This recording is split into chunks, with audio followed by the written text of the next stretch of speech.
Hello, pre-K friends, brothers and sisters, parents. Can't even find the words to tell you how much I'm missing you, but I came up with some ideas of how we might be able to spend a little time together. I want to invite you to come on some nature walks with me as we walk around our property in Harrison. We're going to do just one of them today, and we're right where we need to be. I have to tell you that I'm feeling a little nervous about this. I have never, ever, ever done a video like this to send out to anybody. So I'm thinking that this might be just exactly how you feel when your teachers ask you to do something that you've never done before. You're feeling a little unsure and a little nervous. I'm going to do just what I tell you to do. I'm going to take a deep breath, and I'm just going to try to do my best. I have some note cards with me just in case I forget what I wanted to say, so I might have to check those every now and then. Before we do anything, I think it's important that we start with what we usually do when we're coming downstairs to go to our cubbies, or we're all lined up and we're ready to go out on the playground. I'll start, and you do your part at home. Are you ready?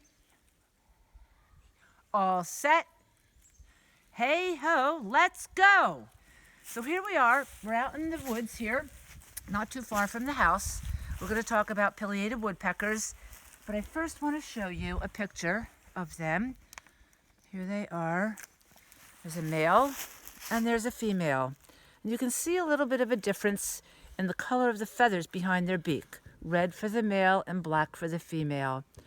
That's because, as you know, females are a little bit more into camouflage than the males are. These are also very, very large birds. I have a tape measure here so I can show you how large they are. Let's see. They can be anywhere from 16 inches to 19 and a half inches. There you go, that big. Can you imagine that size of a bird swooping in through the trees in this little wooded area, landing on this tree, and drumming its beak into this tree and making a cavity that large? They are amazing, amazing birds. This habitat is perfect for pileated woodpeckers. We've talked a lot about that word in pre-K this year. Just a reminder, a habitat is a place or an environment that offers the best food and shelter for plants or animals to survive and live their healthiest life. So the habitat that the pileated woodpeckers are looking for are big old trees like this one, or dead and decaying trees like that one way back there. Perfect for pileated woodpeckers to find what they need to eat. So let's talk a little bit about what they do like to eat. Pileated woodpeckers are insectivorous. Isn't that a great word? I love that word. Insectivorous. And the first part of the word tells you exactly what they like to eat. They like to eat insects, like most woodpeckers. They'll eat grasshoppers, and they'll eat maybe some berries in the summertime. They might even eat some acorns or beech nuts. But their very favorite insect of all is juicy, plump carpenter ants. And carpenter ants will sometimes try to bury themselves into the base of a tree like this one to make a nest. And I think that's why the pileated woodpeckers were pecking way down low here. Can you see these are like newly made holes? And you can see the sap coming out. But most of the cavities in this tree are a little bit larger. They go on up the tree. And we'll try to walk around behind the tree. You might not be able to see these as well because it's in the shade. But we're going to look anyway. There's something very distinctive about a pileated woodpecker hole. They are always in the shape of an oval or a rectangle. Can you see that? It's amazing, an oval or a rectangle. If you see that on a tree, then you'll know that a pileated woodpecker has been there. Also, if you see wood chips on the ground, look at this.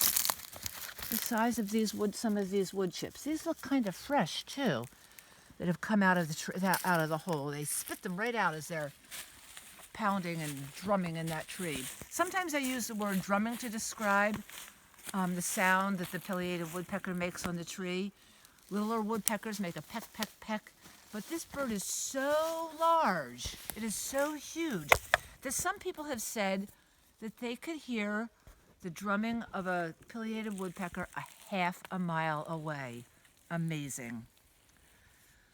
In the springtime, a pileated woodpecker will make a new nest. There won't be any nesting in this tree, although other creatures might, but the pileated woodpecker will make a new cavity, and it takes 3 to 6 weeks for them to complete making the cavity and developing the inside so there's room for 3 to 5 baby birds to grow in there until they're big enough to fledge, and then off they go, and they may never use that cavity again. But something else might use the cavity. Little birds, such as chickadees and nuthatches, are cavity nesters. That means that they like to make their home in a cavity like that to raise their babies. Another creature that likes to go in there is, this is amazing, I just learned this the other day, that sometimes bats will roost in one of these cavities during the daytime and then come out at night when it's searching for its supper, which also, fortunately, are insects. So I think that's about it. We've talked about the habitat. We've talked about what they like to eat. They'll probably come back and peck on this dead or decaying tree in the summertime when the ants are active again. What I want you to do, boys and girls, is to talk to your parents about maybe going for a walk in your neighborhood, maybe over to Baxter Woods or to the cemetery, and start looking for some big old trees like this one, and see if you can look up and all around the tree, see if you can find any oval or rectangular cavities. If you do, and if you see some chips on the ground, then you'll know that you have found a tree where a pileated woodpecker has visited. So I think that's all for today. We have some other nature walks, really exciting ones coming up. I hope that you'll join us again. Love you. Bye-bye.